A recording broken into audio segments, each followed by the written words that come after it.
باژارۆکێ سیدەکان هەر یەک ji herêma Kurdistanê û Tirkiye û Îranê bi hevagirê dida û ji wan herdû welatان kelûpel hawardî herêmê tên kirin.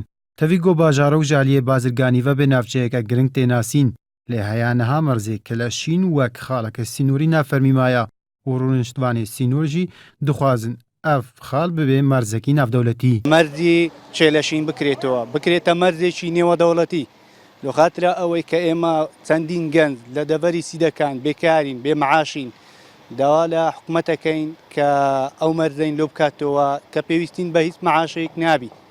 دووریا ناوبەرا مەرزێ کێلاشین و باژارê şinûyê Rojhilata Kurdistanê tenê 3 kîlometrin beşek ji welatiyên Sinûr jî dibêjin. Guhartina merzê kêlaşîn bo merzekî navdewletî gelek mifayê digihêne welatiyên Sinûr û hejmarek genç kar bi dest dixin û tevgera bazirganî jî lê deverê bihêz diba.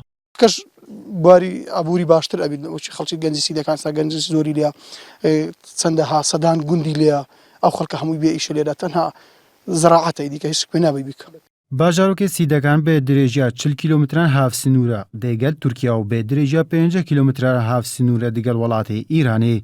Berpirsên deverê dibêjin naaramiya navçeyê bi sedema hebûna bargehên Partiya Karkerên Kurdistanê û Hizba Demokrata Kurdistana Îranê bûne sedem ku merzê kêlaşîn ji aliyê Tehran û Enqerayê ve nebûye merzekî fermî.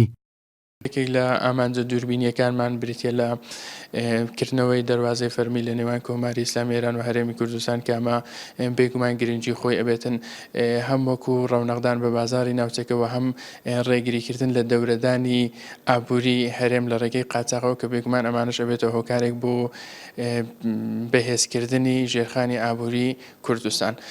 بەڵام دیارە کۆمەڵێک ئاسەنگ و تەگەرە لەم نێوەدا هەیە کە گرنگترینیان بریتە لە بارودۆخی نائەمنی ناوچە سنووریەکان. باژارۆکê sîdekan got ji kevin ve bê nehiya biradost hatiye naskirin. Bê kevintirîn bajarok tê naskirin û godêkevê Sinûrê qeza soran lê parêzgeha Hewlêrê û bi navçeyeke giring ji bo çandiniye û nêzîkî 500 malbat li wê deverê dijîn.